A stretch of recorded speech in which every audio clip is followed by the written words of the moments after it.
반갑습니다, 여러분. 개들의 왕이라고 칭호가 붙은 반려견을 들어보신 적이 있습니까? 기품 있는 외모와 잘생긴 얼굴, 그리고 큼직한 아몬드형의 눈을 가진, 바로 아프간 하운드를 말하는 건데요. 오늘은 아프간 하운드에 대해서 한번 같이 살펴보도록 하겠습니다. 먼저 아프간 하운드가 등장하는 광고를 한 편 보시면서 아프간 하운드의 매력을 한번 느껴보시기 바랍니다.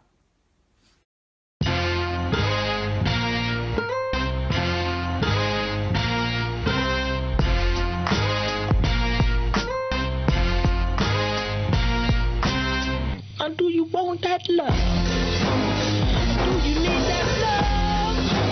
It's gonna make you run. It's gonna make you run. Oh, do you want that love?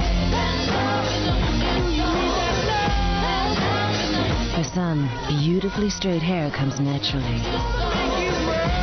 For the rest of us, 어떠셨습니까, 여러분? 정말 아름답고 매력적이지 않습니까? 그러면 지금부터 아프간 하운드의 매력에 대해서 좀 더 자세히 알아보도록 하겠습니다. 아프간 하운드는 기원전 4000년경 시나이 반도에 있었다고 전해집니다. 고대 이집트 왕실에서는 수렵견으로 사육하였습니다. 사막의 하운드로서 아라비아 사막을 거쳐 아프가니스탄으로 가서 산악견으로 변하였습니다. 초기에는 아프가니스탄의 바구지 왕실에 사육되었으며 유목민에 의해 가젤이나 표범 등의 수렵견으로 활용되었습니다. 오랫동안 순수한 혈통을 유지하였고 이 타입을 개량하지 않았으며 다른 나라에 소개하지도 않았습니다. 제1차 세계대전 때 영국의 장교에 의하여 처음으로 각국에 소개되고 나서 유럽이나 미국에서 동양적이고 신비로운 개로 인기를 얻었습니다. 세계에서 가장 오래된 이 견종으로 노아의 방주에 태어졌던 개가 이 견종이라고 전해집니다. 귀족같이 당당하고 우아한 이 개는 다소 거칠고 큰 사냥감인 늑대, 여우, 그리고 영양 등을 사냥하는 데 참여하였으며 과거에는 아프가니스탄의 귀족들이 매사냥을 할 때 가장 인기 있는 개이기도 했었습니다. 아프간 하운드는 19세기 서유럽의 아프가니스탄과 그 주위의 지방에서 발견되어 19세기 후반에 이 품종의 견본이 영국으로 건너가서 인증되었습니다.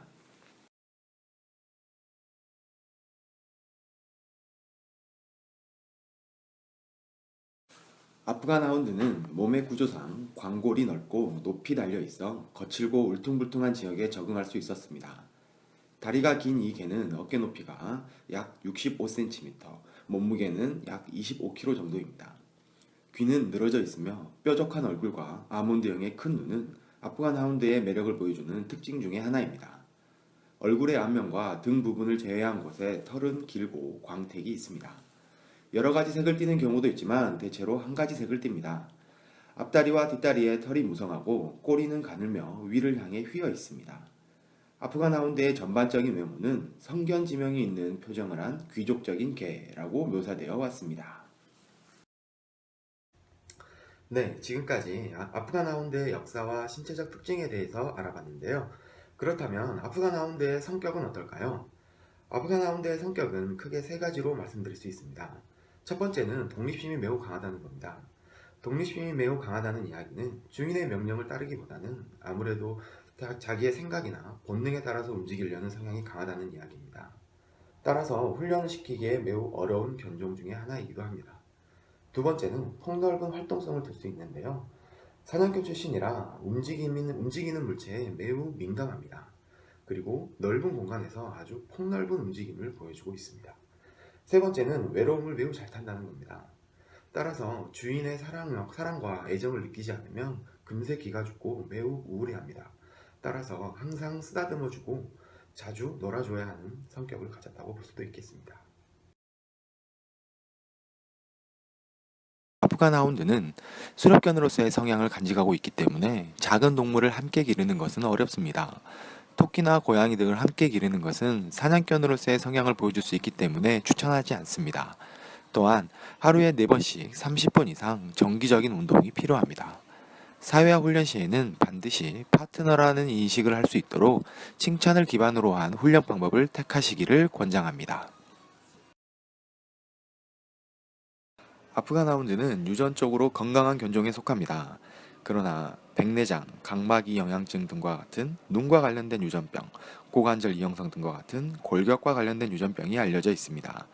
먼저 백내장은 유전적 원인으로 수정체가 흐려지는 현상을 말하는 것으로 이러한 현상이 지속될 경우 실명에 이를 수 있습니다. 현재는 약물 치료로 백내장의 진행을 늦추는 방향으로 치료가 이루어지고 있습니다. 각막이 영양증의 경우 눈의 각막이 유전적 영향으로 흐려지는 현상을 말합니다.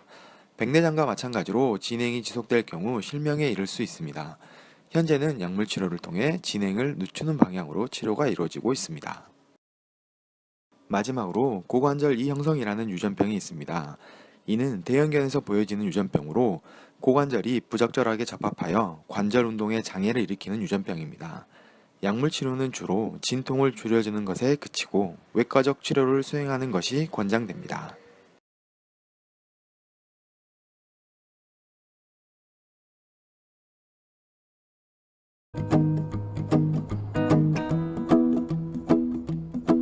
Well, you done me and you bet I felt it. I tried to beat you.